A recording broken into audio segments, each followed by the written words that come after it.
दोस्तों सीबीएसई की गाइडलाइंस जो हैं वो 10वीं के लिए जारी कर दी गई हैं और बहुत ही इम्पोर्टेंट न्यूज़ है आपके लिए। इसमें 12th के लिए भी कुछ बातें हैं जो मैं आपको बताने वाला हूं और इसके अलावा मैं बहुत सारी आपको जो है वीडियोस बना चुका हूं इसके लिए।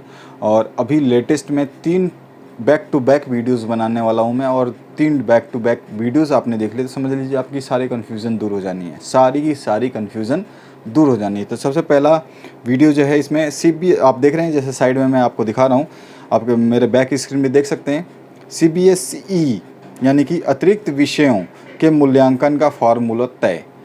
क्योंकि सभी स्टूडेंट का डाउट था कि जो हमने एक्स्ट्रा सब्जेक्ट लिए हैं जिसमें संस्कृत या फिर आईटी है, तो उसका हम कैसे मूल्यांकन हमारा मतलब कैसे तय होगा, ये बहुत बड़ी इंपॉर्टेंट बात थी। तो चलिए मैं आपको बताता हूँ पूरी न्यूज़ में, और इसमें बाद में इसके बाद में थोड़ा सा मैं बताऊँगा 12th का क्या है और कैसे है।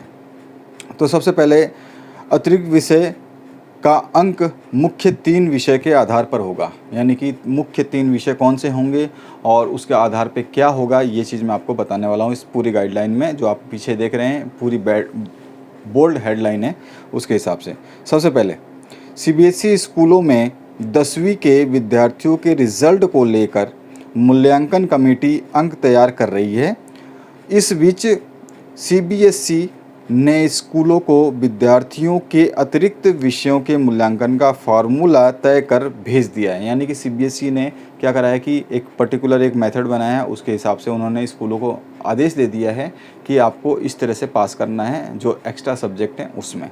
अब वो कैसा मूल्यांकन करेंगे, क्या होगा, मैं बताता हूँ आपको, वो चीज़ आपको समझनी है। उसके बाद में आपको बहुत सारी चीज़ें मैं बताऊँगा जो सीबीएसई की अलावा जो दूसरे बोर्ड्स हैं वो क्या चाहते हैं और वो क्या करने वाले हैं, वो सब कुछ मैं आपको बताने वाला हूँ नेक्स्ट 2 वीडियोज़ में। तो सबसे पहले इस वीडियो की बात करें जो आपके लिए इम्पोर्टेंट है। तो यहाँ पर है, भेज दिया है अतिरिक्त विषय का अंक मूल्य 3 विषयों के आधार पर तय किया जाएगा। वैसे स्कूल जिनके विद्यार्थी ने छठे विषय के तौर पर इंफॉर्मेशन टेक्नोलॉजी यानी कि आईटी स्किल सब्जेक्ट या अन्य कोई भाषा का चयन किया था, उसके अंक अब मैथ, साइंस और सोशल साइंस में हासिल के आधार पर दिया जाएगा। यानी कि आपने मैथ और साइंस और सोशल साइंस ये आपके कोर सब्जेक्ट माने जा रहे हैं, बहुत ही इंपॉर्टेंट सब्जेक्ट माने जा रहे हैं। अगर इसमें आपने विषय में अच्छे अंक हासिल कर लिए हैं तो आपके जो है नेक्स्ट जो आपने ऑप्शनल सब्जेक्ट्स लिए हैं या फिर आपके जो सब्जेक्ट्स की परीक्षाएँ नहीं होंगी उनके ऊपर डिपेंडेंट है ये अंक। ठीक है, अब आगे बात करते हैं नेक्स्ट।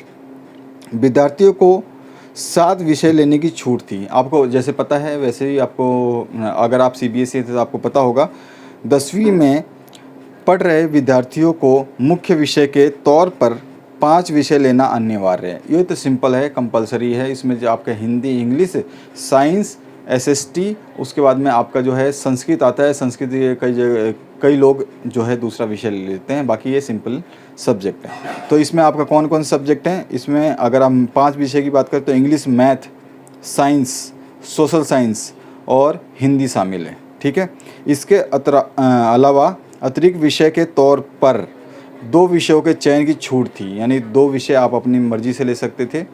उसमें क्या है, रांची के ज़्यादातर विद्यार्थी, अब रांची डिस्ट्रिक्ट की बात हो रही है कि कहाँ पर मतलब सबसे ज़्यादा त्रुटि हो रही है उसकी बात हो रही है। ज़्यादातर विद्यार्थी अतिरिक्त विषय के तौर पर आईटी या संस्कृत चयन करते हैं, मतलब उनको थोड़ा सा मतलब दिक्कत है या जो भी है ये चयन करते हैं। ठीक है, कोई बात नहीं। अब मैथ का मूल्यांकन 2020 के रिज़ल्ट पे होगा, यानी कि अब सबसे बड़ी बात आपकी जो है ना, क्योंकि आपको प्रमोट किया जा रहा है तो प्रमोट करने के साथ साथ में आपके साथ में दिक्कत क्या आने वाली है वो बता रहा हूँ मैं। तो आपने जो किया है वो आपके सामने हो जाएगा और आप क्लियर हो पाएंगे कि आपके मार्क्स कितने आने वाले हैं। तो इसमें क्या है, 10वीं के विद्यार्थियों के बीच सत्र 2019 में मैथ्स को 2 हिस्से में बांटा गया था, एक मैथ स्टैंडर्ड था और एक मैथ बेसिक था। ठीक है, तो इसमें दोनों को बांटा गया था। ऐसे में 2020 में आयोजित हुई बोर्ड परीक्षा में कई विद्यार्थी इनमें से एक मैथ्स का चयन कर सकते थे, मतलब कि या तो मैथ बेसिक लो या फिर मैथ आप स्टैंडर्ड लो। ठीक है, कर सकते थे। और इसको शामिल किया गया था। ऐसे में अब मूल्यांकन कमेटी का निर्देश दिया गया है, यानी जो भी मूल्यांकन आपका कर रहा है, आपका स्कूल है या फिर आपके एक्सटर्नल कमेटी आकर बैठी हुई है जो स्कूल में वो कर रही है मूल्यांकन, तो उनको निर्देश दिया गया कि विद्यार्थियों के मैथ्स विषय का मूल्यांकन करते समय 2020 के मैथ्स रिजल्ट को ही आधार बनाना है। यानी कि 2021 में जो आप पास होने वाले हैं तो आप 2020 पे डिपेंडेंट हो गए हैं, समझ गए। तो ये बहुत बड़ी न्यूज़ है आपके लिए, और ये आपको ध्यान रखना है कि आपने 2020 में क्या किया था ऐसा जो 2021 में आपका इम्पैक्ट जो है देखने को मिलेगा। तो ये बहुत बड़ी न्यूज़ थी आपके लिए 10th क्लास के लिए। अब 12th क्लास की बात करूं तो यहाँ पर एक 12th क्लास की बात कर रहे हैं, तो 12th क्लास में क्या हुआ है, 10वीं का रिजल्ट जल्द जारी हो इसके लिए प्रश्न पत्र जो है, आपके क्वेश्चन पेपर जो हैं MCQ आधारित हों। सहोदया एक ऐसी शिक्षक संस्था है जो CBSE को बहुत ही गाइड करती है, बहुत ही हेल्प करती है, अपने आप में बहुत बड़ी संस्था है ये। आप इसको छोटा नहीं मान सकते हैं। CBSE के हेल्पिंग हैंड बोल सकते हैं, राइट हैंड या लेफ्ट हैंड बोल सकते हैं।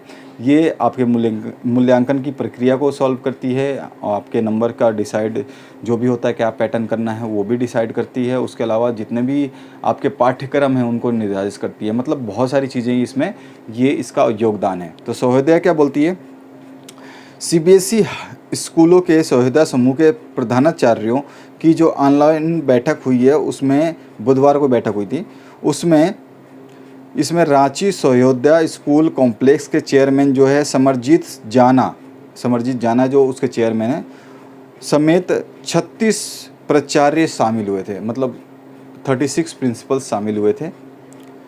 प्राचार्यों ने 2021 की 12वीं की बोर्ड परीक्षा का स्वरूप कैसा हो विषय पर चर्चा की। ठीक है, 2021 की 12वीं की परीक्षा कैसी हो इस पे अपनी इच्छा जाहिर की है। और वो इच्छा में क्या बता रहे हैं, 19 स्कूलों के प्राचार्यों ने बोर्ड परीक्षा के संचालन और उसके स्वरूप पर विचार दिया।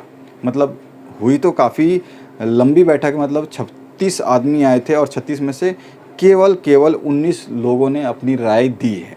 उसमें राय क्या दी गई है, तो उसने अपनी राय दी है, प्राचार्यों ने 12वीं की बोर्ड परीक्षा को विद्यार्थियों के लिए महत्वपूर्ण बताया है। यानी कि जो है पॉजिटिव थिंकिंग है उनकी कि 12वीं के क्लास की जो है इम्पोर्टेंट है, जो आपकी परीक्षाएं होनी चाहिए। तो यहाँ पर साथ ही कोरोना काल के दौरान इसके संचालन को लेकर CBSE को प्रस्ताव भेजने का निर्णय लिया गया। उन्होंने निर्णय भी किया और इसके साथ में प्राचार्यों ने कहा कि 12वीं की बोर्ड परीक्षाओं को सही समय और सुरक्षा मानकों के साथ आयोजित करना चाहिए। करना तो है, तो वो भी इस पे तैयार हैं। साथ ही परीक्षा अवधि 3 घंटे से कम होनी चाहिए। वो कहते हैं कि 3 घंटे से कम होनी चाहिए, यानी 3 घंटे से कम में जा रहे हैं तो ऑब्जेक्टिव क्वेश्चंस की बात आ रही है। और ऑब्जेक्टिव क्वेश्चंस की बात आ रही है तो ऑब्वियस सी बात है, गवर्नमेंट का अभी पता नहीं है आपको, लेकिन आप तैयारी करते रहिए सब्जेक्टिव प्लस ऑब्जेक्टिव की, क्योंकि आप जो चैप्टर्स पढ़ रहे हैं उसको बहुत ही ध्यान से पढ़ना होगा। इसमें आपके आ जाएंगे MCQ, जिसमें मल्टी चॉइस बेस्ड जो है क्वेश्चंस का विकल्प होना चाहिए, जिससे कि प्रधानाचार्य को कहना ये है कि इससे परीक्षा केंद्र पे विद्यार्थी, जो शिक्षक, इन्विजिलेटर जो आपकी एग्ज़ाम लेते हैं, जो उस टाइम ड्यूटी पे रहते हैं, उनकी ड्यूटीज़ कम हो सके, उनका मतलब कम समय आपस में एक दूसरे से बीते, इस पे उन्होंने जोर दिया, जिससे कोरोना संक्रमण का खतरा जो है वो बहुत ही कम हो और रिज़ल्ट तैयार करने में भी आसानी होगी। क्योंकि MCQs के जब पेपर होते हैं तो ये आपके टीचर चेक नहीं करते हैं, MCQs के टीचर कभी भी चेक नहीं करते हैं। जो भी ऑब्जेक्टिव क्वेश्चंस होते हैं इनको टीचर कभी भी चेक नहीं करते हैं। इनका जो चेक करने का मेथड है वो सिंपल है, क्या है कि वो क्या करेंगे, मशीन में डालेंगे और मशीन से आपकी MCQs की 1 नंबर का आंसर B था तो B पे टिक कर देगा और C था तो C पे टिक कर देगा। मशीन उसको चेक करता है, कोई भी एक फिज़िकल पर्सन उसको चेक नहीं करता है। तो ये सबसे बड़ी अपडेट थी CBSE के 10th और 12th के लिए। इसके अलावा 2 वीडियोस बैक टू बैक आने वाली है। इसमें जो मैं आपको बताऊंगा, यूपी बोर्ड की बहुत अच्छी तैयारी है और बहुत ही तगड़ा उन्होंने मापदंड तैयार किया है। वो जो मैं आपको बताने वाला हूँ उससे आपकी ज़मीन शायद से रख जाए, ज़मीन जो है आपके पैरों से।